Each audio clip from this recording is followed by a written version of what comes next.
Alrighty, welcome to the Lookout Podcast. I have two amazing guests, Dani Shedden, right? Is that Dani Mhm. Shedden? And Matthew Wideman, both former wildland firefighters. Dani now has her own business called Close the Gap Wellness, and she's also a clinician. Matt is vice president at, let me get my notes, it just froze on me. Accord Capital Management, and you do financial management, right? Yeah, I'm an investment advisor. Investment advisor. Oh, perfect. So I just kind of botched it all up, but yeah, thanks for joining me. We were talking a little bit before we hit the record button about kind of the tie and how financial health and mental health are all tied in, and so if I don't know if you guys want to jump back into that before we lose that thread. No, I think the reason Dani and I got together was through a mutual connection. Ashley Taylor, another former wildland firefighter, and we just reached out to see what we could do to help wildland fire folks, and the combination of mental health and financial health, it just seems to marry so well, and it's something that really both aspects actually get I don't know, I don't want to say glossed over, but not hit on hard enough in our daily lives as wildland fire folks. So I don't know if there's anything you want to expand on that, or Yeah, go ahead. Yeah, I was just gonna say, Dani, like the way you put it too, just before I hit recording, was perfect because we all experienced this. I got into wildland firefighting just to pay for my college, or part of it, and like pay my way through college, and did not think about TSP, retirement, even a perm at that time. So yeah, what you said about that, I thought was like perfect. Yeah, what I was talking about earlier was just that, many people get into this job and they think it's going to be a summer job. They think that, oh yeah, I'm going to go to college, I'm going to fight some fire, make some cash, maybe not have to work during, school, and then just live off that money. Or they're like, I'm going to do this for a couple of years and then I'm going to grow up someday. But the reality is this is a career, right? Wildland firefighting is a career, and you can make enough money to survive.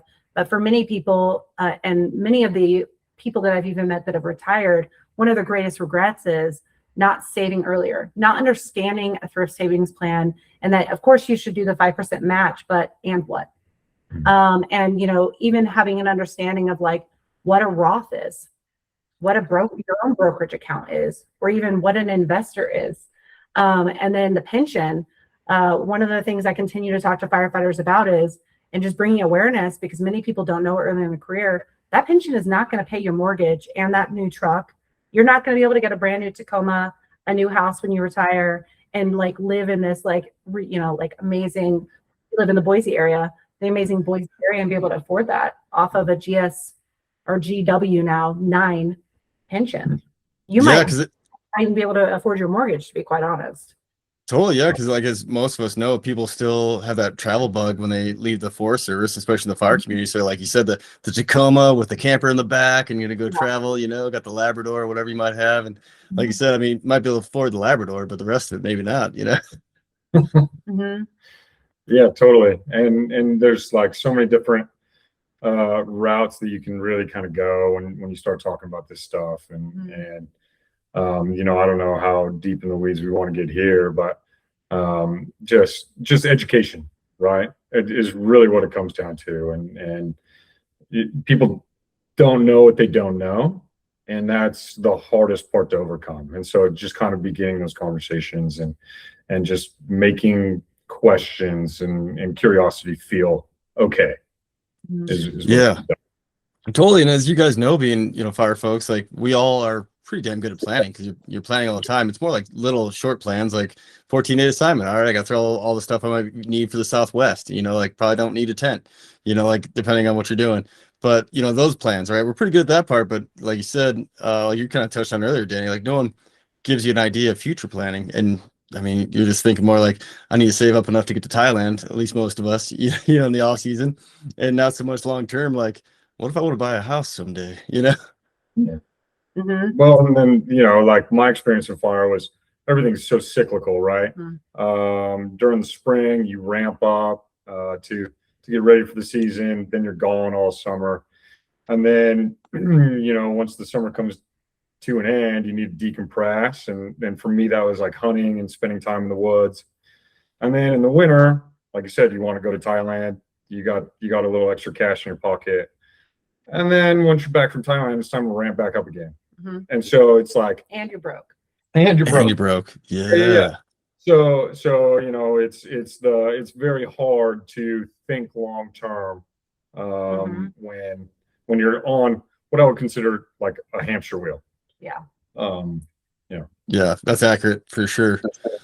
Yeah, and that's really good too, Danny. It's like the stress, like you go to like decompress, and then the stress ramps right back up in the spring when you're broke and you're trying to just make it to whatever crew you're on, or whatever district or whatever area you might be fighting fire out of, like program, I guess is what I'm trying to say. And then you're 3 weeks until you get your first paycheck if you're working for the feds, so that stress kind of ramps up in the beginning of the season, and then fire season takes off, and we're in a pretty aggressive fire, like, I don't know, century, I guess, or decade. And so I mean, it's hard to shut it off. And that's another thing and that's a great segue, Matt, because that's another thing I want to talk to you about too, Danny, is like getting folks to kind of decompress after a season, like in a healthy way. Mm-hmm. Yeah, I think that there's a lot of different kinds of transitions to get someone in a healthy way to transition out of the off season. I definitely think one of the things that we're not giving enough time and value to is the support system outside of this job. Many of us lean in on this community so hard that it becomes our family and our friends.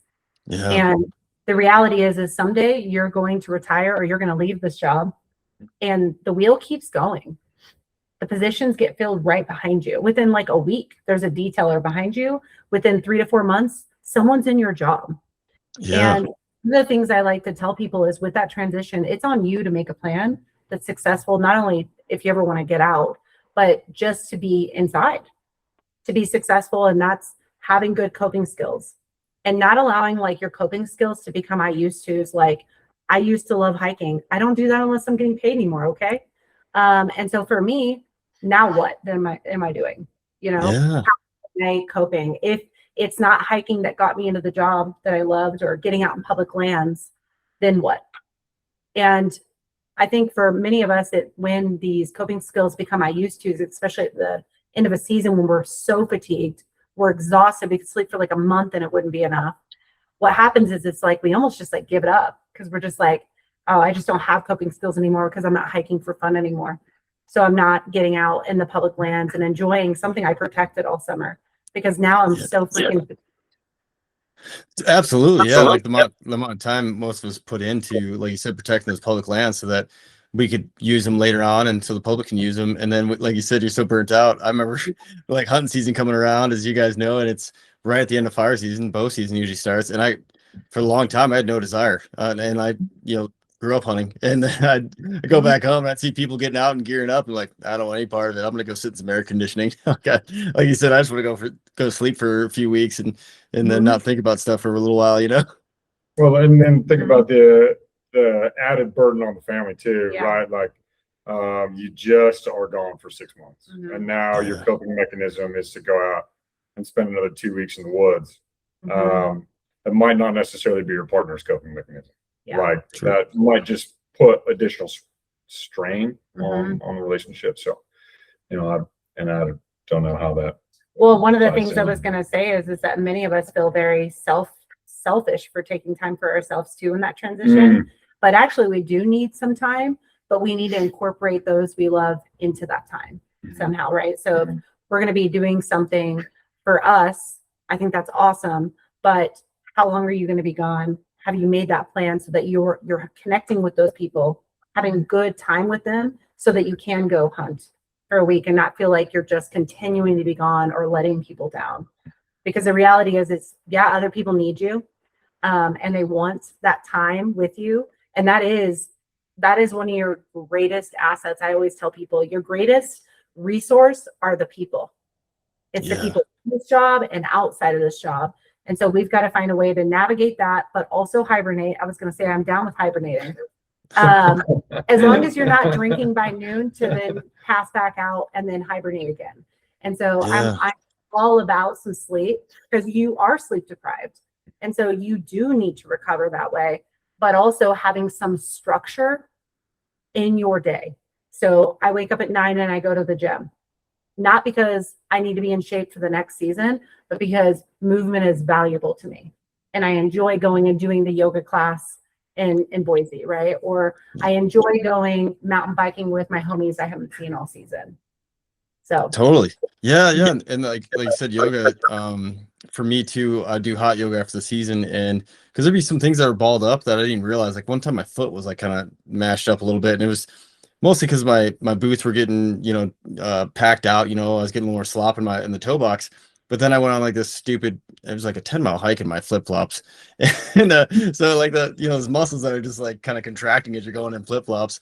And I ended up getting a knot in there. And so I was limping around for a while. And then finally I went and did some hot yoga, more for, like you said, like kind of the more the mental reset. And then everything just like relaxed. Like I didn't realize I had like so much tension, like my shoulders and my lower back, and pretty big knot in my lower back. And then my foot relaxed and opened up, and I got that knot out. And I was like, oh, this is great, and the way I can kind of compare it to, and let me know what you think about this too, Dani, is that like, and maybe you felt this too, Matt, is almost like a pressure tank that's building up inside, and then like a little relief valve, like go to the gym, go to yoga, like those things is kind of how I feel of it, Yeah, I taught a couple L380s for mission center solutions and like travel across the United States. I love teaching to the apprentices too. If I can catch them early in their career, I'm like, I can help mold you and I can support you. Don't do what I did.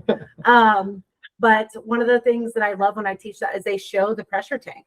They actually have an analogy, and they show that, you're getting a lot of things during the season dumped in. A lot of stressors are coming in, and the relief valve is so small. And we're on limited time to have that relief valve. So for many people, it's just pressure cooking through the season. And at the end, it's our responsibility to learn, okay, how do I release this where I don't burst, but I can stay well? And doing like things like hot yoga. I have a sauna in my house.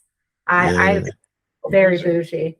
And I have an infrared sauna, and I use it religiously because it really does help with me resetting and detoxing environmental things that like smoke.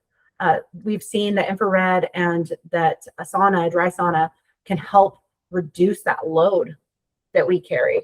And so for me, I'm all about sweating it out. Hot yoga, I feel bad for the people next to you because God knows what toxins were coming out of you. Yeah, totally. Just the pool, just like like towel is big enough to catch all that. Just ash. Just ash. Yeah, just ash. Yeah. Oh my God. Just maybe a few heavy metals just sprinkled in there. Me and Matt were in there just making that place a little more rough. That's for sure. Yeah. Like I'm not coming back. Yeah. Well, and then because I'm a meathead, I look over, I see like Matt or like Derek Ryan next to us, and I'm like, they're holding the pose a little longer. I'm like, oh, I got more in the tank. Now it's a competition. Everything's a competition. Yes, hands down.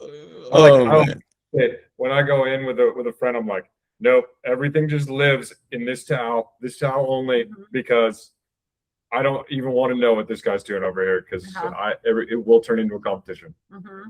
Oh, totally. The problem is all the mirrors, because I could like bounce off the mirror and see like you holding one a little longer. I'm like, oh, Matt, I got you, Matt. I got you. Even though I need a break, I should just be like sitting on my towel. Yeah. Mm-hmm. Oh, I know what I was gonna say. So with that transition, but also with like financial health, and when I go around to everywhere I teach, I talk about financial health as mental health. And then when I teach about like self-care and how we transition and how we just cope day to day, I actually break it down in a couple different like categories. One of those being like physical, which is movement of any kind that brings you joy, not for the job, but something you just enjoy doing. That could be walking your dog. It doesn't have to be a competition. The dog doesn't care how fast or slow. Some dogs do that. My dogs do. So, and then we have like, the emotional self-care, which is like, it could be talking to a therapist like me, but it could just be leaning on your social support system and having someone that you can decompress and just chat with that maybe knows the job, but also maybe doesn't. And that's really valuable too. And then I broke it down into another category of financial self-care. And in there, I talk about like planning for retirement, because no one else is going to plan that for you. Mm. And I talk about even going into the season, having some financial goals. Like, what am I going to do with the money this year? Like, for example, I'm remodeling my kitchen right now. So for me, it was like, I set financial goals of like, I need to have this much aside And then it was almost like a win. So when my kitchen got demoed, I'm like, I did that. I saved every dollar to get that done. Right. And Yeah. things for people in fire, setting financial goals for that OT.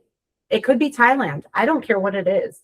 And then also with those goals, how much are you going to try to put aside in a rainy day fund that you're not going to touch in Thailand unless it's an emergency, that maybe even sits in like a high yield savings account. And I talk to people about that.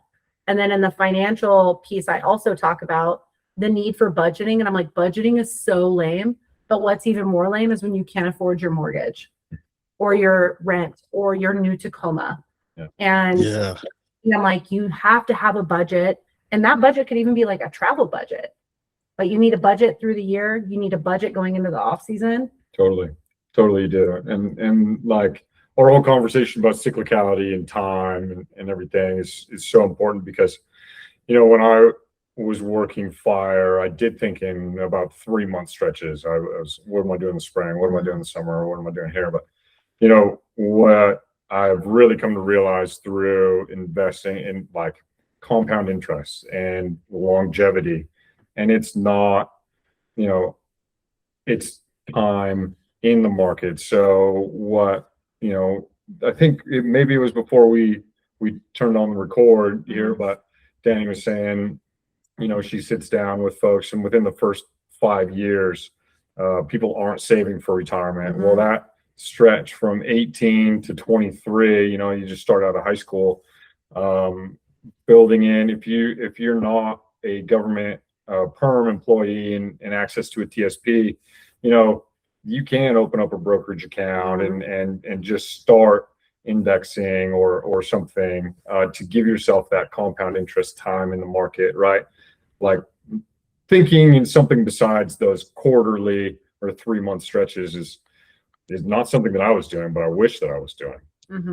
Same. And you guys probably know the math on it too better than I do, but I remember we had a teacher in high school, Mr. Kelly, who drew a graph on him, like if you're putting away $1,000 a year or something as a high school kid, and the compounding interest and how much you'll have at retirement age, like I think it was like millions or million.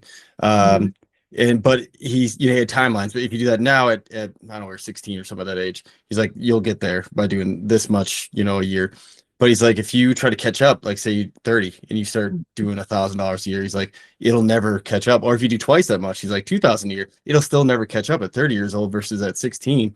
So like you guys are saying, if you can get on early, it's going to pay way more benefit in the end. And you won't even have to put it as much in. Is like, you guys have probably talked to some folks that are 5 years out from retirement and they're ramping up their contribution because they're like, I need to be able to afford to live, And then inevitably they try to generate more of a return in the market, take more risk right when there should be dialing risk back, right? And so like SpaceX right now. Yeah. Yeah. Won't even get into that mess, but, so it is that dynamic that it's tough to think about, right? Like when I was jumping out of planes, I didn't want to think about retirement, because I wanted to do it for forever. But you need to think longer term. I think that is another thing that is kind of like in the culture too. It's like, I'm just gonna die out here eventually anyway. So like, what do I need retirement for? Like a tree will get me or something. Like I'm not that worried about it. Like I didn't have the invincibility thing so much in my 20s. I had more like the thing like, I got a dangerous job, so it'll probably take me out. I don't have to worry about the future planning. Right. Oh, totally.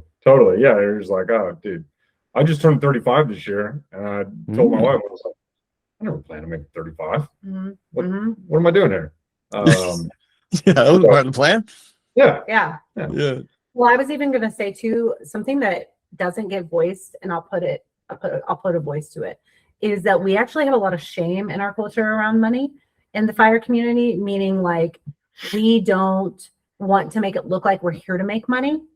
We're here to do this higher, greater purpose mission. And the reality is like, money is energy. Yeah. And you need that energy to survive. And if we are looking at this shame-based wise and saying like, oh, well, I'm just here for sunsets.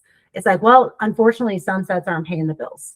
And when you have people that over and over are just like, I'm financially struggling, and you're like, how about you save? How about you make a budget? It's like, oh, well, and then they can think of all the other reasons why they shouldn't. But the reality is there's a lot of even shame around talking around money. Like sometimes when I even bring it up and I'm teaching to like a hot shot crew and I'm like, okay, financial health is mental health. I have never met someone that is like doing well mentally that is struggling financially. Mm-hmm. And so for me, when I'm voicing that, and then I'm like, okay, these are the things you need to think about. Most people are like, oh, chuckle. Like, I'm just doing this for sunsets, blah, blah, blah. And I'm like, yeah, same. But I also want to be comfortable. Yeah. I also want to be able to survive. I also want to, I don't know, maybe help my kids get through college and not struggle as hard as I did to get through college. I just paid my college loans off when I was 35. And I went to college for a long time. And so I racked up debt.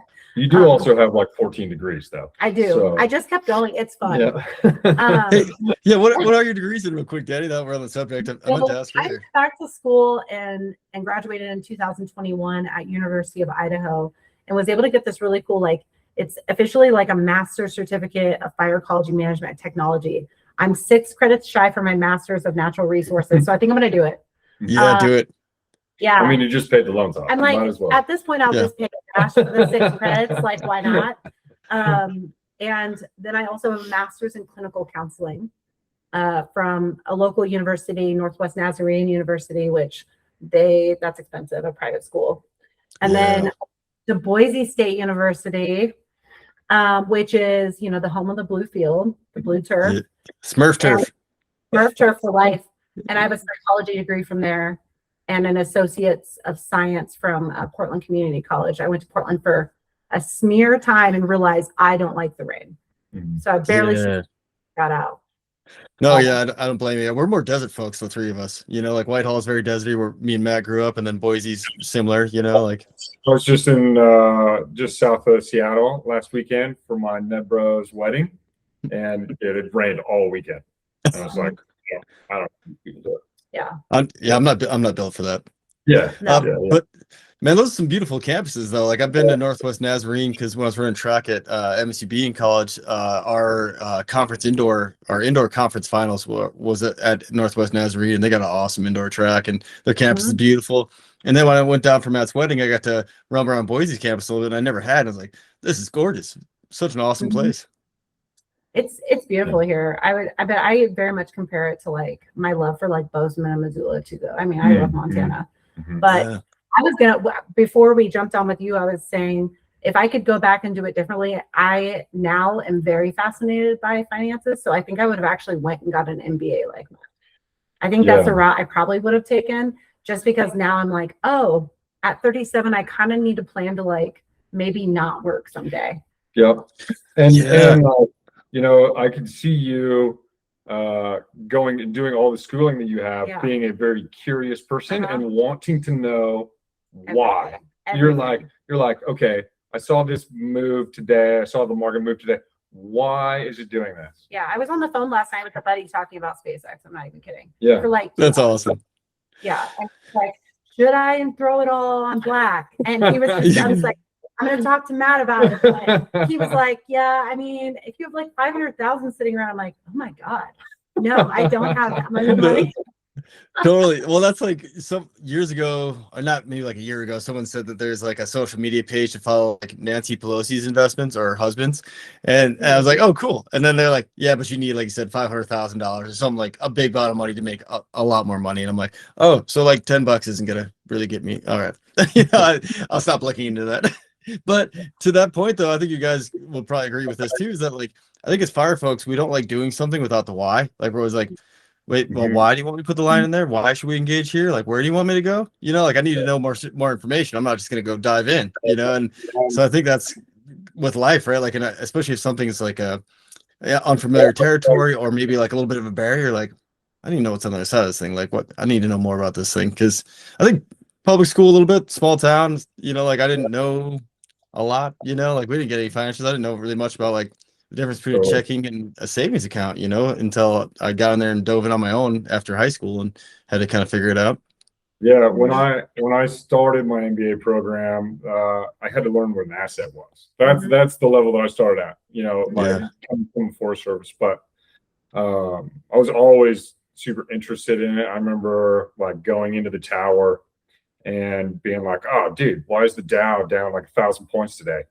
And people would be like, "Oh, that's a lot." I'd be like, "Yeah, but like why?" And like so. Anyway, it's just one of those curiosity things, and you just like keep digging, and you find more, and you keep digging, and you're like, "Oh, this to this to this."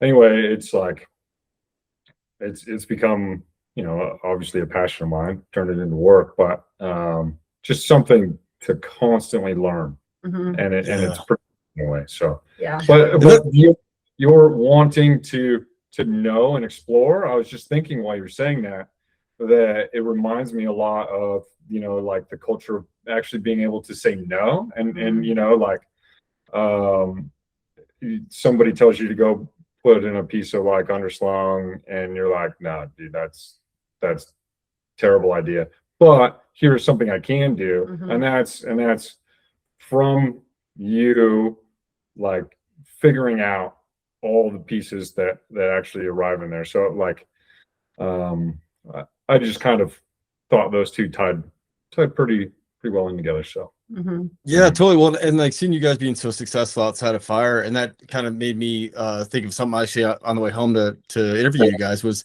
the like solution based humans. Like you don't get very far in the fire world, and probably a lot of first responder worlds if you just are constantly coming with problems and no solutions, right? Like we're getting presented with problems all day long in the fire community, and then you got to problem solve it, and most times you bring it to a division, your IC or whoever that you're bringing a problem with. It's a good idea to have a good solution, or at least a decent, one, or like you said, Matt, or at least a different approach in case they want you to go, like you said, burn in between two flame fronts. Like, hey, can you guys get in that road that's in between the two? Like in the middle there, just burn off. Like, no, it's not going to buy us anything, and we're probably going to die. You want to get it? But so I guess to tag on that real quick, Matt, before we dive into the next thing, because I wanted to ask you both this question. Was finance like the approach you went from going, smoke trooper at McCall to your current field? Was it just that it was uncharted waters for you, man? It was like, this is the next big challenge. yeah. When I left smoke jumping, like I said, I didn't know what an asset was, right? Like the world outside smoke jumping was full of so many opportunities that it was almost daunting, right? Like you step out there and you're like, I don't even know where to begin researching what I want to do, because there are so many different ways that I could take this. And so that's partly why I got an MBA, was because I had no business experience. I knew nothing about how money went in between, like was exchanged or anything about the economy outside of fire. And so went in there. I was always fascinated with markets, always wanted to do something with markets. Boise's not a great financial hub. It's no like New York, San Francisco, or something like that. So knew going here that there was a potential to limit like a pure finance exposure type. So dabbled in a couple different things, dabbled in marketing, dabbled in project management. I realized I didn't really enjoy any of that as much as I enjoyed like finance. And so I got really lucky coming out of my MBA. There was a job opportunity floated through the school to work for a hedge fund remotely, and that would be in like the natural resource type business. And I said, dude, this is what I want to do. Let's just like pursue this to the full extent. And I remember that interview, like totally bombed it. But just like kept pursuing, kept calling, like let them know that I wanted it, and ended up getting the job.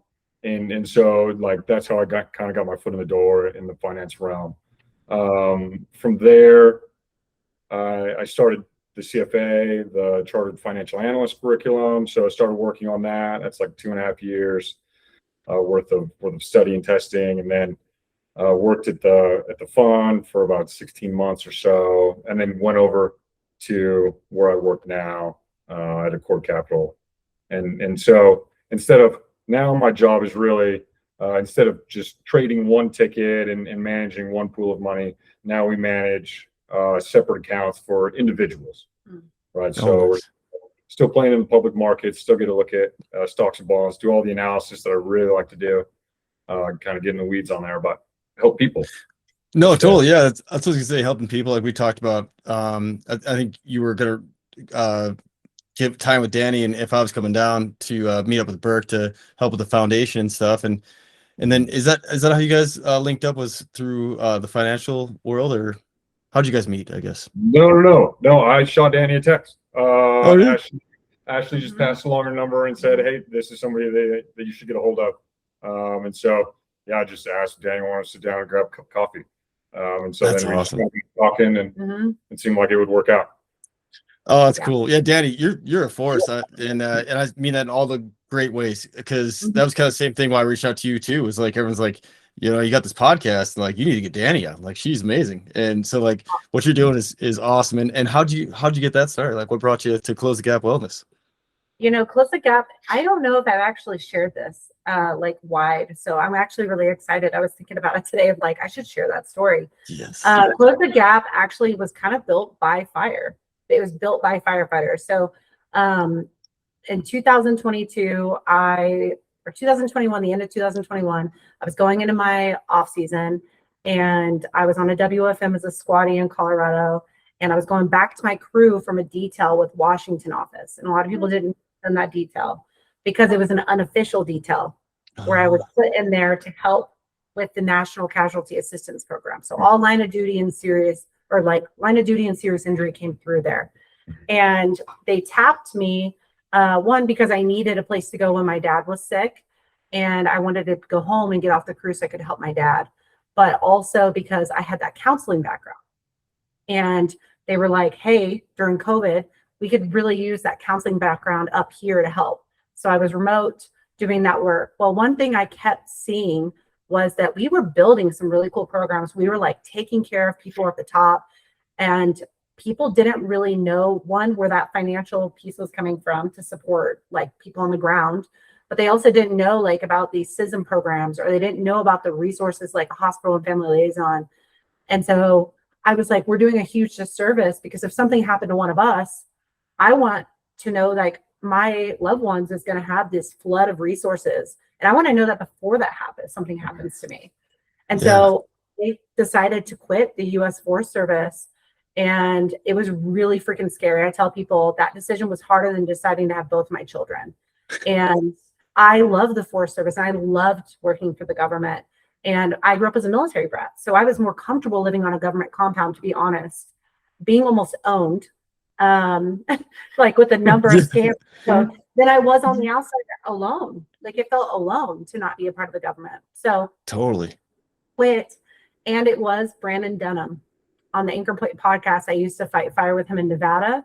And he goes, one of the days we're on a call after I got done with a peer support conference. And I was like, what am I going to do when I grow up? And he was like, Dani, it's time. It's time for you to leave. It's time for you to start helping people on the ground. And, you know, go be a CISM clinician, go be a therapist, help us. We need someone that understands the language, that can speak across the country, provide education, but have boots on the ground experience. And I'm going to be honest, I sat on that for a long time because I was so scared. Like, what am I going to do in retirement? Right? I didn't know anything about financial planning. I didn't know how I was going to be able to retire myself, let alone raise 2 children on my own. And so I quit and opened Close the Gap Wellness. And if it was not for the network of people of like fire leadership that I knew, people at the WO that were like one of my biggest fans, and still some of my mentors are up there, there's no way I would have landed on 2 feet the way I did. And I felt very protected by my mentors, and very much like every time my phone rang, it was like, hey, Joe told me to call you. And it was all word of mouth. And my business literally has just been word of mouth and has continued to turn and change and evolve. And I just have let it and just trusted that the fire community, as much as I pour into them, they're always going to give back to me and I'll be okay. And it's worked so far. Yeah, no, it's been great. Yeah, and yeah, Brandon's the man. I've had a few conversations with him, and I'm really glad that he helped push you in that direction. Because, I mean, as you guys know, I mean, he was right, and you guys were right that there was this gap, and I think we all kind of felt on islands. If you really would have asked somebody like back when we were fighting fire, I wouldn't have any resource besides maybe like college counselor. You know, like if something bad happened, like if I would have lost like I don't know, you know, a family member like my brother or something like at that point in my career, I'd probably be like, put me on a fire. You know what's burning? I'll go to Alaska for a couple months. You know, like. Well, Brandon actually made my name and my logo, and a lot of people don't know that. So my logo props, like it's still on Props Drive, and it's joint between us, and that's where my logo came from. And I gave him some ideas, and he was like, "What do you think about this?" And I was like, "Oh, it's perfect." And then he said, "Close the gap" as one of the things he was throwing out. And I was like, "Oh my God, I love that. Close the gap wellness. That's it." But like I said, it was me reaching out to people and being like, "What do you think?" I think I'm going to do it. I think I'm going to quit the crew. And not because I didn't love what I did. It was that there was a need, and I knew with my education, I could fill it. Yeah. And it was like to be honest, when I met Matt, I was like, oh my gosh, where have you been? I've been preaching financial health with no background besides podcast and one book. Yeah. And I need your brain in my mental health education because I'm going around preaching about it. But I'm like, I don't know. I might buy SpaceX stock. You know what I mean? Like, yeah, exactly. Need your guidance, but I also knew that, you know, I was guiding the way in this way of mental health and normalizing access to care, giving education, letting people know that there will be people, even like the foundation, but other people internal that will be there. But also just like, okay, now teetering into how do we prevent people from like falling apart? How do we prevent addiction? How do we prevent a lot of it? If you really chase it down, it comes a lot to financial. Yeah, it does. Yeah.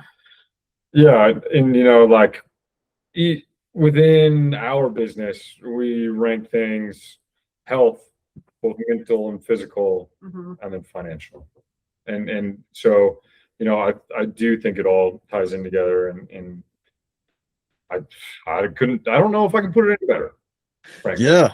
Yeah, Danny, that was really well put. And well, but you guys are right. Like until literally we sat down to do this, I did not put two and two together because, like you guys were saying, I mean, you kind of like this nomadic, you know, homeless person when you're in fire, and you just kind of just tumbleweed along, which is fine, like for the first little bit, but also it's building stress you're not aware of because you're just not really thinking about it, you know. And then if you kept that lifestyle up, it would cause way more stress in the long run, you know, versus getting a, you know, that's why I get the perm. Everyone tells you get the perm, so you get the TSP. And like you're saying, Danny, like leaving and not having that TSP to go with you, that's a big jump for sure.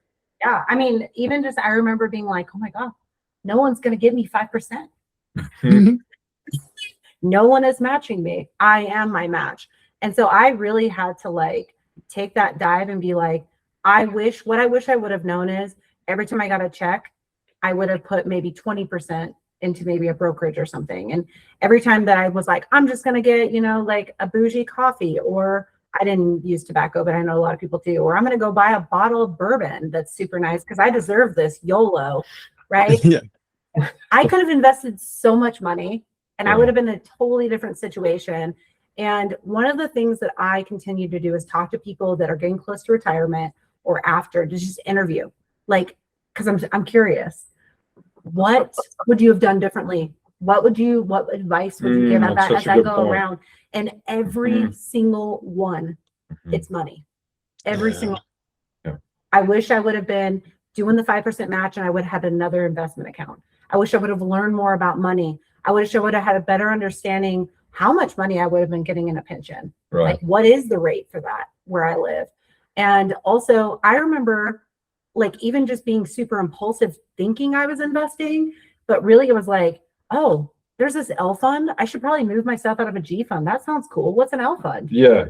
Blindly, impulsively making major decisions. Right. And like part of the problem too, like from where I sit is, you know, when we talk about fund structure and L fund and G fund, it's like, what does this even mean? Yeah. What is this? You're like, all these okay. letters. Yeah. Yeah, exactly. So, if you're in like a life cycle fund, how is that different than the C fund or all of this stuff? And frankly, it can be daunting, right? Because one of the things that we see is just that like Wall Street has done a fantastic job of making things so complex and hard to digest, that and it's for a purpose, right? It's so that they can keep collecting fees and keep their jobs essentially. It's just, how can you simplify this? How can you talk to a bunch of normal people like you and me and say, okay, this is your objective, these are your risk tolerances, and this is, probably where you should be heading, and then adjust as it feels right, or as you're not meeting your objectives, or whatever that looks like. So it's how can we simplify and educate, simplify, Totally. Well, and that's so important to tag on that a little bit too. And we kind of talked about this a little bit earlier, but you're getting advice usually from a person who's on the crew, like I think a lot of us who are talking to hotshots who are making more money than us, like at least in me, are like, well, yeah, I live on the back of my car and I eat ramen, all winter. So I put all this away, like put a huge chunk away for retirement, which like they're planning heavy for retirement to retire 20 years or earlier if they can.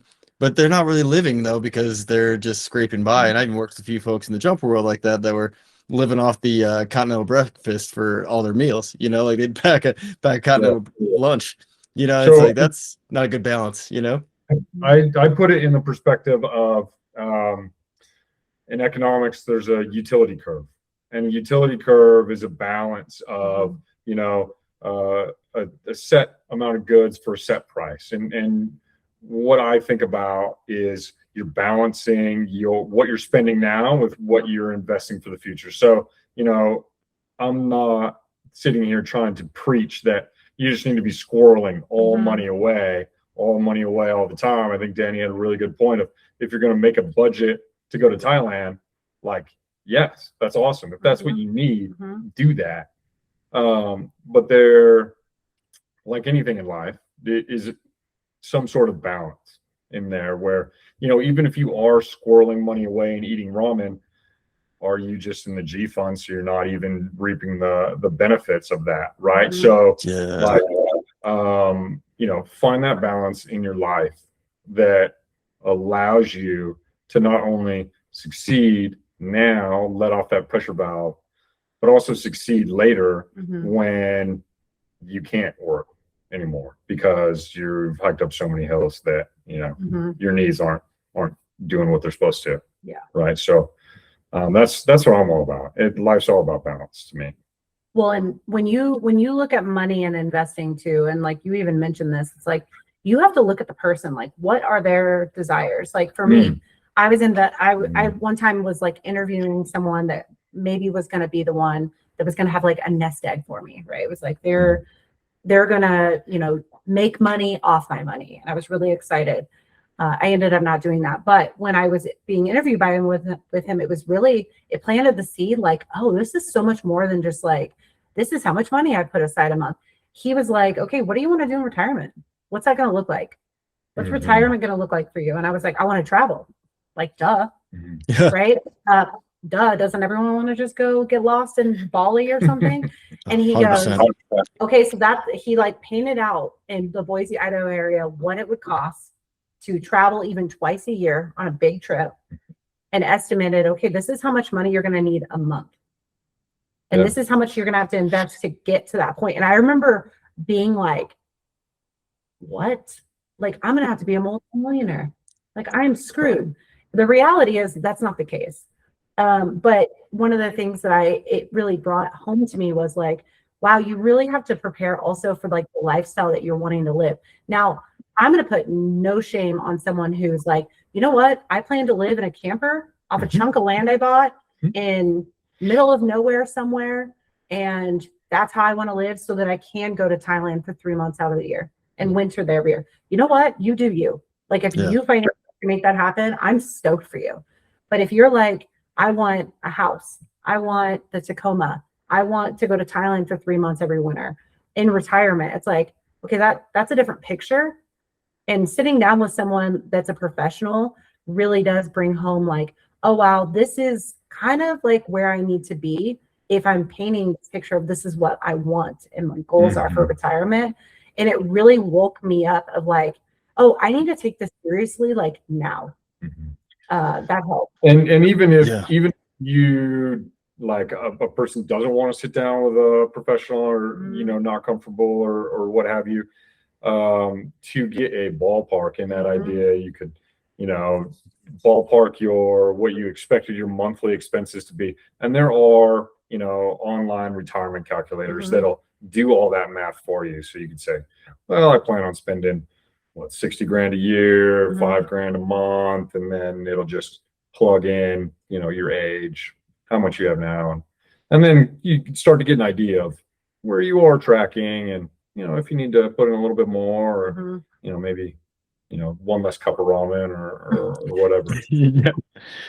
Yeah, no, totally. Yeah, a few more bike trips, maybe not as many fill up the tank, you know, like, and totally to that point for both of you guys, like my plan when I first got into it was I wasn't really thinking about family and kiddos. I was thinking more about the camper in Alaska because there's no property tax. You buy your land, and that is it.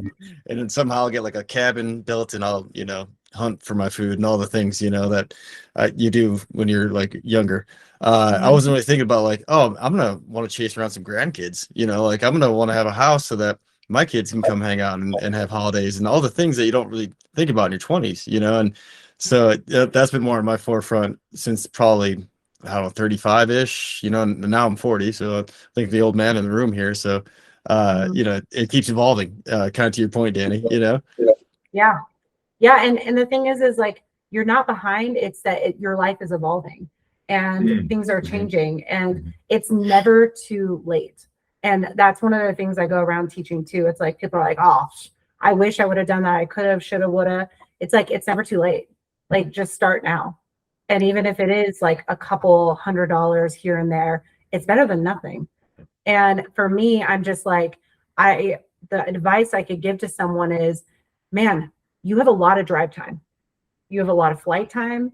You have a lot of time, right? And it's like, with that downtime, even if it's just setting the goal this season to like listen to one podcast on finance, find the voice of finance that you enjoy. Right? Because there's certain podcasters for me where I'm like, oh, absolutely not. Like, I don't like this person's personality, or they're kind of rude, like talking to you, especially in the financial world, right? You've got some people who will talk down at you like you're an idiot. And it's like, wow, that's what I want to listen to on a rainy day. But there's some people who just adore as podcasters. And I'm like, if anything, I'm, you know, cleaning my house and multitasking. I'm walking the dog and I'm listening to this new 30-minute podcast that just came out about this, you know, new investment opportunity or whatever. And SpaceX. Yes, that's where I'm going. I'm going on black. Too, my warning with that is sometimes, I know it's shocking, okay, but we're really impulsive. Like, we are a really impulsive culture. That's why so many people in the parking lot have a Tacoma, okay? Even though they can't afford it. And so I always tell people with that impulsivity too, it's like, kind of create a plan before you just start throwing money at something. Because I don't want you to like bury money in SpaceX and all of a sudden you're like, oh crap, I just lost everything because I didn't know what I was doing. It took me a while to even figure out how to buy and sell in my own brokerage account. Right. Sure. And to tag on to that, I will also say that everybody ever on a finance podcast is always talking their book.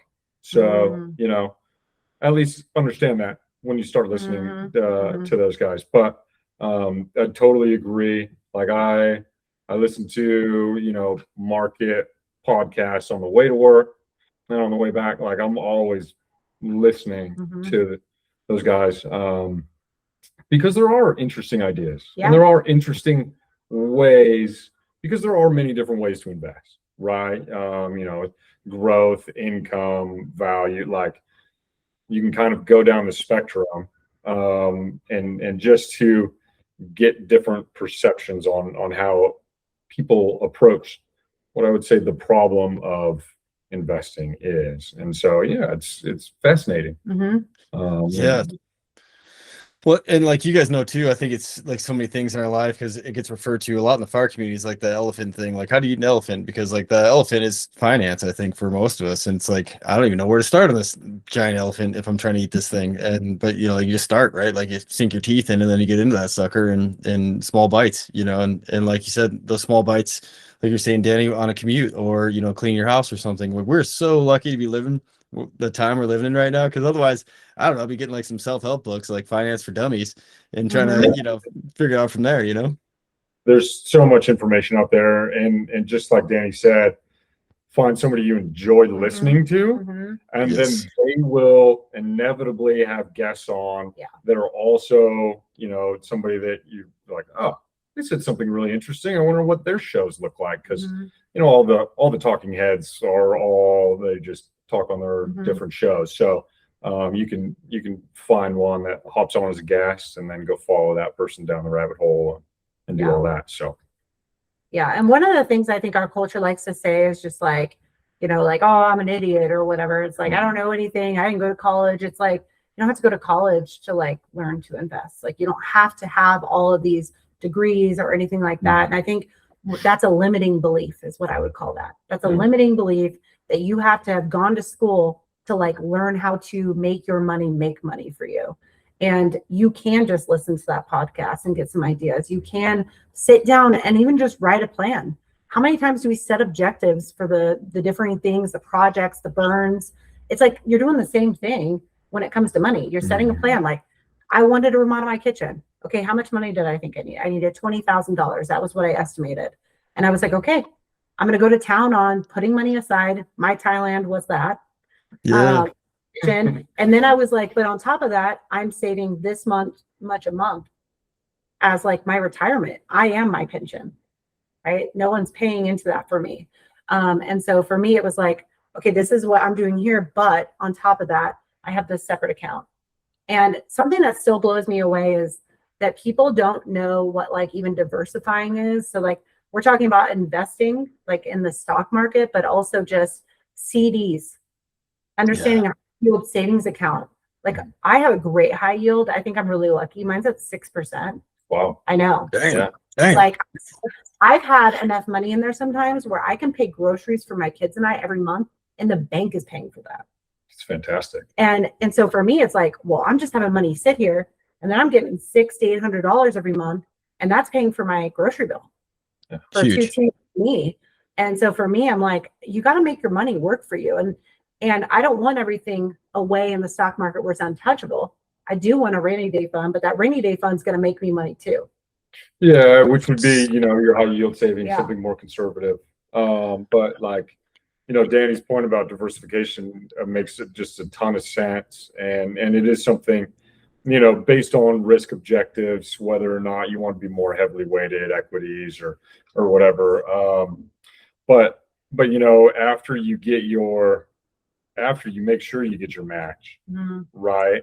And then if you want to start looking outside of the TSP, you know, there are just a ton of different options out there that folks can pursue. And you know, everybody's situation is a little bit different, right? So what makes sense to one person might not make sense to somebody else. But you know, just like Danny said, she quoted, you know, the greatest investor of all time, Buffett, you know, make your money work for you or you're going to be working for forever. Yep. Yeah. So I mean, that's, you know, never rang more true than today. Right. So gas is expensive. Yeah, totally. And food's expensive right now. And as the inflation just keeps going up, it's like, man, you really got to make that money stretch. And so finding ways to do that is really going to help. And it's going to give you confidence. I started with a high yield before I ever started investing. And then I was like, the bank actually gives me money. Yeah. Right. Like, yeah, I should be more interested in this. So I really had baby steps. And I was going to even say, I think something that would be beneficial is maybe even us talking about like what we would have done differently. For me, like as a grade wage, I would have been a GS though 3, you know, with a master's in counseling, by the way. When I got into fire as a rookie, looking back, I'm like, I would have every time I got a fire check, I would have put some of that money even into a high yield. Just let it grow in a high yield, and not live on that YOLO mindset or like, I'm going to die young. Because the reality is that's not the case, right? Like we actually have a lot of people that live great lives in this career. And so we need to plan, like we're going to be here for 50 years, 60 years. And so with that being said, if I could go back to Dani at GS3 and shake her a little bit, I'd have been like 5% TSP, at least 5%. I had no idea what a thrift savings plan was. And then I remember someone sitting me down and, another bro was explaining to me in bro language of like, oh, well, don't do a G fund. That's dumb. And I'm like, well, why? Right. Why is the G fund dumb? And I would have asked more questions when I was signing up for the thrift savings and like putting that checkbox of what fund. I would have asked more questions. I would have called maybe the EAP and talked to a financial advisor for free for 30 minutes just to say, walk me through these funds. And then I would have, like I said, high yield savings. I would have talked to someone about my TSP.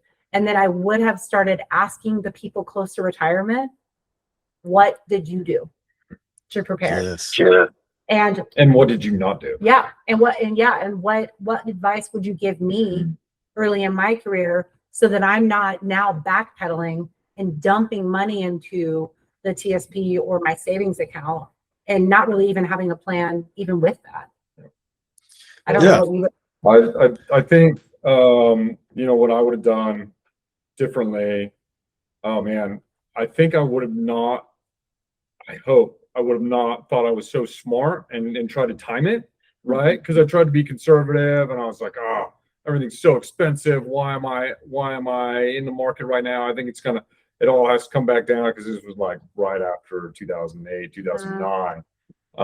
And we've been on one of the greatest like secular bull runs ever. And so, it's just like, don't outsmart yourself, is what I would have told myself. I'd have been like, I would have investigated more the history of the market, I think, to actually prove to myself that I'm not as smart as I think I am. And so that's probably step one. I think the asking of somebody close to retirement is absolutely perfect. Where do you think your shortcomings are? What did you do well?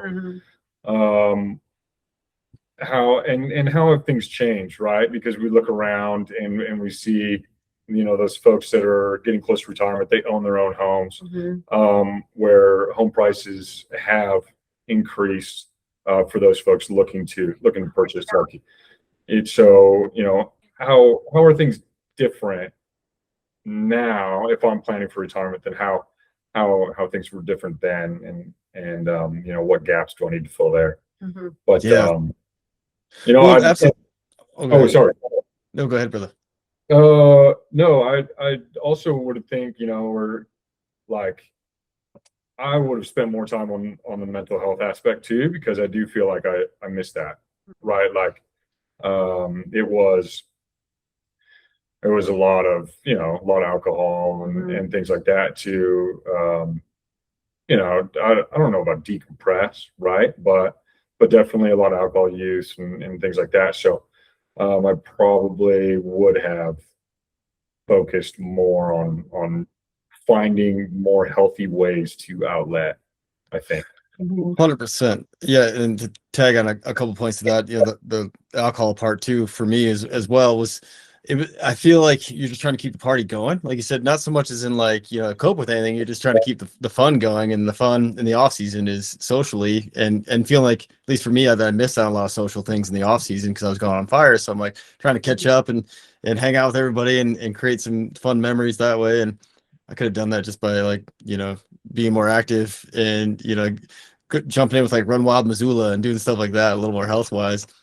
And also to you guys' point too, talking to my younger self, it would be just like get involved, because I was definitely dragging my feet as well, because my first year in fire was in 2008, so it was like during the downturn or like right after it, I guess, and in that time frame, I guess. And so I thought like, well, housing is really cheap, it's going to be like this for a while, so I don't have to I'll wait, or else it's going to happen again, right? There's going to be another recession, and then I'll, capitalize then. And there hasn't been. So like it's done the opposite. And then one more thing too, before I hand it back over to you guys. Another thought I had too, especially when you were talking, Danny, well, both of you guys, is that like how to, and maybe you already have it, Danny, is like a really simplified version of what you guys just kind of both said collectively, like into like pamphlet's kind of old school, but some kind of handleable thing, like super easy digestible for like, I'm thinking like my young ADD brain at 18, or 20 or whenever I got in the fire, and something that like I would actually like retain and think about, and not just more like, oh yeah, more stuff, because you got stuff thrown at you when you get in the fire world, especially in the Fed world, as you guys know. Like I got TSP, all these like acronyms, I don't even know what anything means. I'm just here to fight fire, but like if someone could have gave me something like that and been like, hey, read this, man, like focus on this, or let me talk you through something, or here's a video like of good life planning, because not only financially, but like you guys are saying, health wise too, we are breathing a lot of stuff. We are getting like no sleep. So the best thing for me, like you mentioned earlier, Danny, was like detoxing. I've got a sauna as well, and I try to hit that sucker every night. And then I went down to Tijuana and got a bunch of I got chelation, a bunch of antioxidants. So like I think a cleanse, and they did like this foot thing too that draws out. It was like super cool, this foot bath. And then I also got stem cells for my Crohn's, and I think it helped my joints as well, because all of our joints are beat down, especially like in our spine and knees. So like that was great, but that was like I was 37, I think, when I first went to Tijuana. And it's like I wish I'd have been doing that stuff more in smaller bites throughout my whole career. For longevity, because like you were saying earlier about the lung damage that all three of us probably done, just sleeping on a fire that in the inversion all night in smoke, Mm-hmm. Yeah, I was joking. Last week I was teaching to a bunch of hot shots in SoCal, and I was joking that when I even listened to like home videos of me when my kids were like babies to now, my voice has changed, and that's smoke, right? Like I don't smoke, vape. There's nothing else I would have been exposed to that would have changed my vocal cords. And it's interesting to see, like when I got into fire season home videos of me to today, my voice is a lot more like raspy, and I'm having to clear my throat more. And I'm like, Lord knows what is going on in there. But yeah, it was really cool to watch your journey of you actually going down to Tijuana. And for me, I was like, oh my God, someday I would love to do that, because I know that there's such progressive treatments down there that we're just not allowed to do here. I've got a whole theory on healthcare. It's why I left it the first time and fought fire. I always am like, we keep people sick because that's how we make money, right? Like in healthcare, it's super 100%. People as a therapist, I don't want you to have to come to therapy for life. I want you to be well. I want to give you the tools so you don't have to be here. But I was going to say, we were talking about earlier the why. And for many firefighters, they come to even therapy and they want a plan. When I leave here, what am I going to do so I don't feel this way anymore? And I always tell people, we're all so unique. And like you even said with financial, we're all, our needs, our desires, what works for us is so unique that if only I could create a one-way street and say, if you just did this, I'd be a millionaire, but it was like, if you just did this, everyone would be well in the wild and fire community. The reality is we've all got our own crutches. We all got our own maybe addiction. My own vent, the type 1 world, they have health anxiety, like no one's business. Their body is how they make money. Yeah. For a minute. And so if their knee hurts, we're going to spiral about our knee and go try all the crazy things. We're going to get acupuncture. We're going to go get a massage. We're going to go to the PT 4 times this week because now we're pouring everything into it because we're going to fix that knee without surgery because I got to go jump next week. It's like, that's not normal either, right? Like that's anxiety. And so when you look at the definition, no, but you see everyone kind of wanting the, if I just do X, Y, and Z, then I get here. And it's just not possible. But what is possible is exploring and being curious like me. Okay, this actually worked. Like going to Tijuana and doing the stem cell. It's like, oh, you know what? That actually worked. Okay, that's something I'm going to keep as something I'm going to lean on when I need something in the future. Or, you know what? Going to hot yoga, it worked. For some people, they can't imagine anything worse than doing downward dog in a freaking dry sauna, like heat box, right? But for some of us, like I love hot Pilates and hot yoga. Like sign me up. But that's not going to work for everyone. So there's no combination of me being like, if you did this, you're going to be well. Yeah. And I think the same goes with financial. If you do this, you're going to be well. Right. And it also changes geographically, because if I lived in, what's a small town in Idaho, Salmon, let's say Salmon, Idaho, I might buy a couple of houses and invest in property, because to me, the money of being someone that, you know, is getting the rent, paying the mortgage, and then having a chunk, you might have an extra salary to invest in a month. But here in Boise, don't buy the second house. Like, unless you're flush with cash, right? It's like our market is so, what is that? Inflated. Yeah. Well, it's expensive for Yeah. sure. For sure. I actually, we just bought 2 years ago. I don't know. I definitely go back and forth on whether or not it's like inflated. Oh my God, did you buy a second house? No, Oh. no. This I was like, this is all we got. We're sticking with it. Yeah, no. I don't know. I just drive past the Micron over there, and I'm like, how many more people are we gonna need? And then if a bunch more people come in, I'm like, well, what's that gonna do to housing prices? Yeah. So I don't know. I don't know if they're like inflated, but they're definitely expensive. Yeah. And I think, but I think that's a fantastic point of, you know, like when you manage your finances, it is not a one size fits all. We just like, we prefer the market because it's fully liquid, right? Where if you bought that second home in Salmon, and let's say you had an emergency next week, you may not be able to sell it. So that's why we look where we look, is because your money is your money, and you don't have to wait for somebody else to come buy it, because you know there's usually a buyer on the other side. But with that being said, like, it doesn't make sense for everybody, because not everybody can sleep at night with the equity volatility that's inherent in the stock market. So, you know, just like you said, it's not a one-stop shop, one size fits all solution. I do think the pamphlet thing isn't a bad idea. And this is one of the things that we had started talking about, but I'm going to be honest with you. This was my fire season. So February 1st till like literally tomorrow, I'm going to be in Coeur d'Alene for just the day teaching and then flying home. Jeez. I'm bringing a bag. Yeah. So I'm flying up there. I'm doing it for 2 hours. And I'm flying back. That's my grand finale.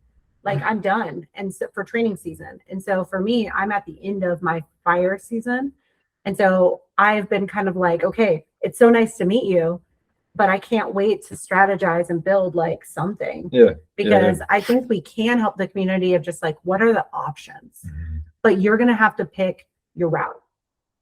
And there's not going to be a one size fits all. And it's just like with mental health. It's just like with physical health. Like, you can be the most jacked individual and just do Pilates, right? It's like some of the most insanely fit human beings I've ever met are those women in those Pilates gyms. Okay. They will break you. They won't break you. And so they have the heat turned up to like 140. Yeah, mentally just tough. They're going to survive anything. And so for me, I'm like, there's no one size fits all for that. But the same with, I do want to build a plan of just like, what are the options? Right. And when I do teach mental health, I talk about options. Yeah, totally. And within, you know, within options, here are some probable outcomes that you can expect within each. And, you know, what aligns more with, again, your objectives and your risk tolerance, right? Like, that's what it comes down to. But it's, you know, options are education, and that's what it comes back to. Right. Yes. Well, yeah, and I'm just gonna say that too. I mean, just like talking to you guys, like I wish I would have had you guys when I was first starting out to bounce things off because, like you said, options. And it's the health, like physical, mental, financial, those three pillars are huge. And I think too, just through my own, I don't know, my own kind of planning, I guess, always having a plan. That's probably what drew me to the Forest Service. Like I have a plan for like if my Crohn's gets bad, I have that's how I ended up in Mexico. And then I have a plan if emotionally, like I hit a wall, and then, like all these things, right? Like and Danny, you're on that plan, you're the emergency plan is like you talked to like you and Ashley Taylor and then my counselor was also a therapist in Dillon, Montana, great guy. And like he's been on there since like I never needed him, but like since I was in college, like I talked to him and he was, doing the suicide awareness and all these things like, hey, my door's always open. And I was like, I'm just gonna save your contact because maybe someday, I haven't had to use it. And that was back when I was like, 22 years old. So it's been 18 years, but you never know, right? I mean, can't see the future coming. So I think just like you guys had mentioned a few times, like having that resource and like being able to know like you guys exist and there's a way, I don't know how you guys like market it really per se or advertise it to her or if you guys even want to, but like we're like, hey, join Danny and Matt for a session to talk over, like life stuff as a new firefighter, because then you guys are given tools like financial tools and mental health and physical health and just I guess to wrap it all up into one thing and let me know if this is off, but I think well-being just into like your best self, with tools that you guys can provide, I guess is what I'm kind of reaching for here. I don't know if that makes any sense. Yeah, it totally does. I think the well-being is a really great way to put that, but I would maybe refine that a little bit and say kind of, build the foundation and then let the person build the well-being on top of that, right? I'm just gonna, I guess, maybe speak for myself and say yes, 100% always available as a resource, right? Like everybody's, like we talked about, everybody's situation is different, so there's a limit on what advice I can give per se to like specific situations, for those that we don't have like a client arrangement with, like I can't give specific advice, but again, education. And somebody comes and is like, all right, well, I'm 26, what's the C fund? And it's like, okay, this is what you need to know about the C fund. Here are some basic concepts of investing, right? Like let's talk about the rule of 72. Let's talk about compound interest. Let's talk about the history of the market and how many years, up years, percentages, and so like let's give some foundational perspective and then let them build on their well-being. Right. Yeah, totally. And I don't mean to like put you guys in the spot either. I kind of realize no, this is great. This is what Danny and I have had these conversations, and this is kind of where we align on things and stuff like that. So yeah, like you guys were saying too, like Matt, you just mentioned the foundation thing. And I think that's what you guys been referring to the whole time. It's just like here's the foundation, and then here's some other spots you can go to for whatever. Like I didn't know about hot yoga when I first got fired. Our buddy John Holovnia, who also is Whitehall grad with me and Matt, he's a little older than us. Well, only a year older than I am. I had no idea what hot yoga was, but when I got to when I got accepted to rookie training, you're a rookie candidate at that point. And so I was trying to refine my training towards that. And he's the one who brought me to hot yoga, half forced me to go. And I was like, I don't know, yoga was still kind of weird back then, like I was like, not that long ago, but still it was like kind of a weird hippie thing to do was yoga. And then I got in there, I was like, this is the best thing ever. Like I should have been doing this for years. And it really helped me out because I was more flexible. I think I was able to be more resilient when it came to taking a fall, and also just like the mental like decompression. Like I would leave in the middle of winter, like me and Matt would go like on top of the parking garage right next to in downtown Missoula, and be snowing and just be steaming and just like taking these big breaths and just like all whatever was just coming out, just shooting it out over Missoula, like like stress wise in my breath. And I'm like, there's no better feeling. It's like I wish I would known about this a while ago. And so like I guess more stuff like that, I guess, is what I'm trying to say. Like if I think with the internet is being better, more people are aware of those things, but I had no idea until I was halfway through my fire career, Yeah. I definitely think the future where I could see a lot more like collaboration and getting education out is like maybe even creating like videos that are bite sized, right? That anyone can, maybe it's a video on just funds on the TSP. Maybe it's, videos of just a discussion around like, how do you buy and sell? Yeah. What is a brokerage account? Right. I mean, and just not because we feel like people are idiots, but it's like, you didn't know what an asset was. I didn't even know what a high yield savings account was. I mean, like we came from like bare minimum to like, I remember in high school learning how to write a check and put a budget down on a piece of paper. They didn't teach us that in Whitehall. Oh, okay. No, not at all. I was gonna say I didn't learn that until like college. But and the budget thing, it was just kind of like, and then you strive to have a budget, but like most people don't. And it's like you just keep checking your bank account, make sure money is there. And it's like, okay, that's not a strategy. And looking back, I'm like, those are videos I would have watched, like as a GS or GW3, I would have wanted to have those bite-sized videos. And even like when I go around teaching my holding the line class around like mental wellness, but really just like wellness, I talk about financial. And one of the things, the first thing when I met him was like, oh my gosh, I've got to get you on a video and I've got to play video because I want to make sure there's different voices in the room and there's like people that are actual experts. I have a counseling degree. Like I know my lane. My lane is not an MBA. Okay. Yeah. I am fascinated by what, like, even when you told me a hedge fund, I'm like, what are those? Tell me more.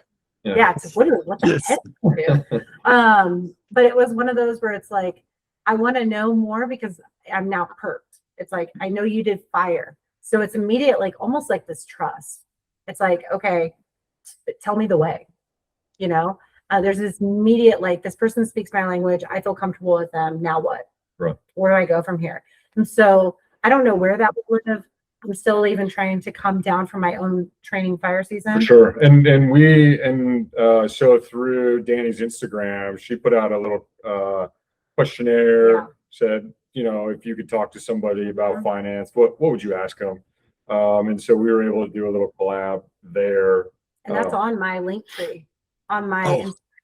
So you can go to my link tree on Close the Gap Wellness, and there's actually, it just like lives there now. Yeah, sweet. And it's all the questions and all the answers to what firefighters wanted to know from all over the country. It wasn't just like a select few. It was good questions too. Yeah, it was great. Yeah, it really was. That is awesome, and I think that's important. Like you said, little clips too, and if they're like, I don't know, like 2 minutes or whatever you said they are, it could be like just specific, because then people can kind of sift through and, like you said, build their program from maybe little clips that you guys have. Do you guys got to go? Am I keeping you too long? No, I think I thought I plugged my computer in here, but it's about to quit on us. Let me give it a check. Oh yeah, but I was also going to say, Dani, to your point earlier about the voice thing, I just thought maybe I was just like a late bloomer, and but my brothers are very close in age. I have an older brother, a younger brother, and they don't seem to have the bit of like rasp to their voice or gravel that I have. And I'm like, I don't know, maybe I smoked too many cigars, but I think you're right. I think it's just like being out sucking smoke, all day long and then sleeping in it, Well, even like this last year, so I still AD in fire in the summer. And so when I go out and do fire or like, whatever I want to go play as on my quals, when I do that, now I'm a little bit more mindful of too, like the assignments I take. So it's like the amount of exposure I've already had to smoke, and then also trying to be mindful, like you said, like things change when you have kids. It was like, I can't afford to have like a cancer that knocks me out right now, right? Like where it also would take me away from my practice. Anyways, I'm more mindful of that and like what I expose myself to because of the information I know, right? Education. Like now I know almost too much. Now I know my greens are killing me. Now I know my yellow has chemicals in it. Like it just keeps going. And then you're like, man, everything I'm consuming is bad for me out here. Food, all of it. I was just gonna say this winter they had the email, I think, about Nomex giving you cancer first, and then like I don't know, maybe a month later it's like MREs also used to give you cancer too. It's like the MREs that we ate. I was like, awesome. So it's like not just the smoke and fire, but also like you said, the Nomex pants I'm wearing and the shirt and what I'm wearing, where I'm living. what I'm doing. Yeah. Well, yeah, and then a bunkhouse that probably has who knows what in it, maybe like asbestos and. Yeah, don't even talk about the spiders. Just go straight to the asbestos. Yeah. Well, at least they kept you full though. A lot of protein at night, couple down the hatch while you're sleeping. But yeah, you guys wouldn't believe like what the foot detox looked like after the first time I did it in Mexico. It was nuts. I was like, and you're sitting next to somebody. I'm like, does yours look like mine? Is yours as gross as mine? Like it was bad. So I did it a couple times, and the guy next to me, he's like, his was pretty rough too. And I can't remember using the trades or something, so he was exposed to some things. And he's like, at first, he's like, I thought it was a gimmick, this foot bath thing. Like they just, everyone looks the same. He's like, so he did it, I think twice a day for like four days was his trip down there to Bio Advanced Medical. And he said, yeah, by the last day, it was like pretty much clear. Like it didn't change color really. He's like, it sucked that much out of me. What is that? The foot detox? Yeah, and Danny, you probably know more than I do. I think it's like charcoal and some other like it's got some electrode like in it, and it's got charcoal and there's some kind of like salt solution that helps pull everything out. Oh wow! So and they focus your feet for a particular reason? Yeah. One of the, what is it called? It's like a pathway. Yeah. Yeah, cause, and the cool thing about Bio Advanced, they do like a full like inside out, top to bottom detox. And that's where I was looking for regular detox, because they do like a lymph node thing where you get lymph node massage. So like your lymph node is like a little sponge, and it's also a filter in your system. And that's why lymphoma is a bad deal, because you get all these toxins built up and they don't drain unless you have do it physically, like it's like a little sponge or honeycomb. So they do that, and then they do the foot one just because, like Danny was saying, just pathway out of your body, like yeah,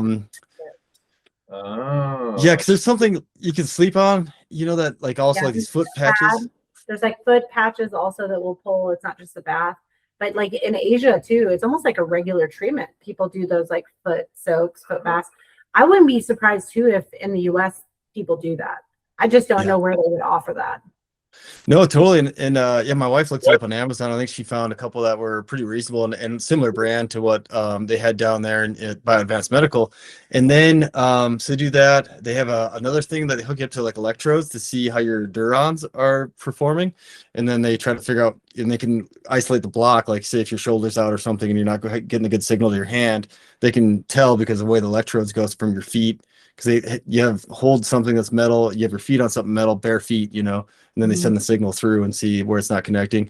It's really cool. And then the chelation was actually the one I got most out of, because everyone says, you do stem cell treatment, you feel like you got the Captain America serum, like you just feel like alive afterwards. And I felt really good, but I actually felt the best out of chelation almost like instantly. It was nuts. I was like, it was going in, it's like this yellow bag, and I'm like, gotta taste it. And they're like, yeah, that's normal. And I was like, this feels awesome. Like I felt so good afterwards. And they do, for my treatment, it was 3 days of that, of detox and chelation. And it was amazing. Like the stem cells were super helpful, but I think the chelation was huge because of all the stuff that we were exposed to in the wildland, world.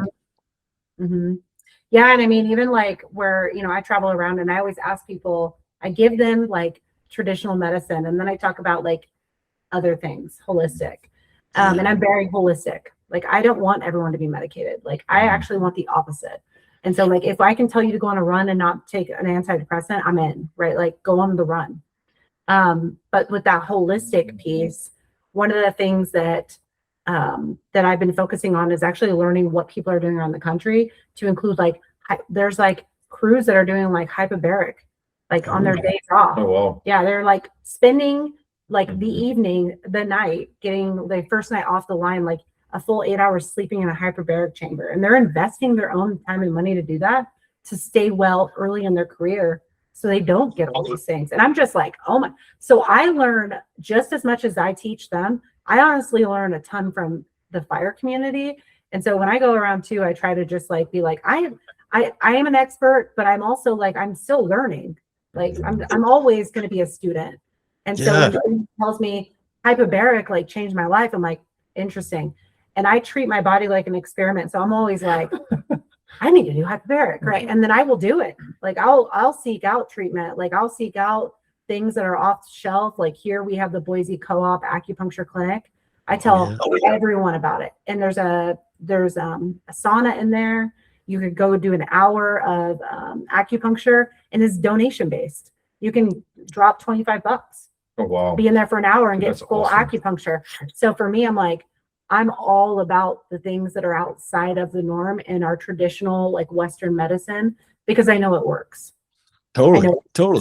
Yeah. And I think the hardest thing, and I had this a little bit with my Crohn's even, is like the commitment to it though. Is like, committing to like adding turmeric and fish oil and slippery elm when I'm not feeling good, because slippery elm coats the GI tract, like all the little things. And kind of to your point too, it's like I try to do the same thing. Like I have a toolkit or toolbox, and I'm always trying to add tools. I'm like, oh, what are you doing? Yeah. Except for the float chamber and the hyperbaric chamber, I'm super claustrophobic. So I like the idea of them, but I think I'd be like a wildcat in there if I got locked in. Yeah. I haven't done the float tank because I feel the same way. Like, I'm like, what do you mean I'm not going to drown and I'm just going to float in this salt water? I'm like, I don't trust it. I'm going to drown. And so there's certain things where I'm like, but that goes back to there's not one way, right? Mm-hmm. There's not one way to any of the stuff we've talked about today. It's like, you really have to like pick your lane. Pick what works for you, and we're all going to be so different. I mean, I've heard people that are obsessed with getting those drip IV, every time they get off the line, and that is just like money for them. And I've gone and done that, and yeah, I feel more hydrated, but I'm not like, oh my God, this is life changing, right? Mm-hmm. But for someone else, if that is changed the way you rehab, I'm about it. And that's the other thing we were talking about money earlier too, of just like, I'm about you living now. And like caring for yourself now, because no money, if you die in 10 years because you didn't care for your body like a temple now, is going to be worth it. It's just not going to be worth it. And so for me, it's like I'm always looking for things that I can afford, or I'm putting money aside to go do because I know the worth is there for me to stay well. So I can see my grandkids someday, even though my kids don't want kids, but we'll see. Yeah, we'll see. They're young still, but I think your point about your body is an experiment is super good too, because it's like pick your lane, but don't be, pick your lane, but don't put your blinders on. Yeah, don't be restrictive. Right. Yeah, totally. Yep. Yeah, 100%. Like the hot yoga. Like, I mean, there's so many things where in my career where I'm like, I love bar. And I always tell people not like going to the bar, and they all laugh in the classroom, but I'm like BARRE, like Pilates, ballet. And I'm like 5'10". Like I am built like a softball player, not a ballerina. And for me, I would have never thought that would have been something I would have enjoyed for wellness. I freaking love that. And the most fit I've ever been in fire is when I all off season just went to bar. I didn't lift. I didn't run. I could hold planks 5 minutes plus. Everyone around was falling over, dying. I'm like, yeah, that's what's up. All those I'm like, I'm a lean machine right now. That's what's up. And I'm like, yeah, you might be able to outrun me by a couple minutes, but can you hold this plank? Can you do it for as long as I can? I bet you can. And I was built like a savage when I did bar consistently, and I enjoyed it. So I wanted to go. And that was the other thing. It's like investing. I enjoy what I do. Like when I get to meet up with Matt, I'm like, oh my God, look at, I made money. Oh my God, it's happening. Yeah. Talk to me about this. Yeah. Tell me what you know. When we get off this, I'm like, I can't even wait. It's like, tell me what you know. Are you investing in SpaceX? No. Yes. I found out they actually interview you kind of right now for that. Oh. Fill out a questionnaire, and I immediately was like, well, I'm not that committed. Yeah. They're gonna come find you. Like, we're gonna need some wellness on Mars. So I'm like, I'm all about being on a ship and going to Mars. That sounds dope. But I also am like, you don't want to live there. I don't want to live there. Yeah, I want to visit. I don't That's know. what I worry about. I don't know if I could deal without, constant oxygen. That sounds kind of shitty to me, but it's just me. It's just me. Yeah. If I was a 23-year-old, like back when I started jumping, I was like, I don't know if I told you this, but I applied to NASA to the astronaut program. I could see this, but I was not accepted. Pretty big bummer. But yeah.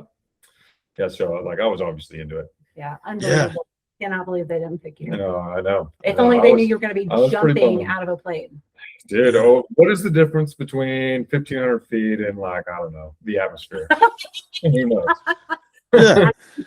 I mean, like as long as you don't get airsick, right? That's what I always thought was the requirement. Like, do you get airsick? No? Yeah, come on in. We'll strap you this rocket, Yeah, it's easy. Yeah. They probably wouldn't want me because my ADD might be kicking off. They'd be like, "Stop touching that! Stop touching that!" I'm like, well, what about this? No, what about this? I think they would just put tape over all of the switches for me. So Yeah. like, yeah. I just have. I'll just have. In fact, here's your on. comment. You're actually just gonna want to keep this on. Exactly. I was just gonna say I got mittens and a helmet, just like Yeah. I'm just here for the ride, I guess. Oh well, shoot, we've been talking for like a little over an hour now, and so I won't keep you guys. But thank you so much for spending your time to come on the podcast. Can you guys plug your stuff one more time? Dani, I guess you go first. So yeah, Close the Gap Wellness is my business. I'm on Instagram. I'm gonna be honest, I don't really love social media, so that's the only place you can find me. And if you ever need to get a hold of me, that's the best way to DM me there, or go to closethegapwellness.com and you can reach me there too if you have any questions or you're interested in like me coming to teach for you. I'm more than happy to. Yeah, huge. Yeah, and I'm with Accord Capital Management. Again, not a huge social media fan, but we are on LinkedIn. Our website, accordcapitalmanagement.com. And yeah, please feel free to reach out. There's a little place where you can contact us there, or my direct email, mwidman@accordcapitalmanagement.com. Yeah, please feel free, reach out with any questions. And hopefully we can find something that works for you. That'd be awesome. Great. Well, I appreciate you guys' time. And by the way, that is one healthy email. Like when I was putting it in for the call, I'm like, every time I type it in, I'm like, man, I hope I don't mess this up. This would be really embarrassing to mess up my own email. Oh, dude, I was double and triple checking to make sure. Oh, well, yeah, I really appreciate the time, you guys, and man, I can't wait to see what you guys do in the future. I mean, like just a few of the ideas that came out of this that I think are pretty awesome, like the little videos, or however you guys give back, and appreciate you guys what you guys do. Yeah, we're just to tag on to that. Like, I assume that we're going to put something together. Hopefully, I'm hoping by the end of the year at the latest. So we'll definitely, maybe we'll circle back with you, and yeah, we'll go from there. Yeah, that'd be great. Yeah, I was gonna say, we'll do it in the Airstream in the future. It's just a little bit easier, and I don't know, it's kind of cool because it's 1965, so it'd be great to have you guys in there. And like I said, we'll circle back after you guys get something rolling. Love that. Thank you. That'd be awesome. Thanks, Lou. Thanks, guys. Appreciate you. Yeah, I figured out to stop this sucker now. Dani, real quick before I let you guys go,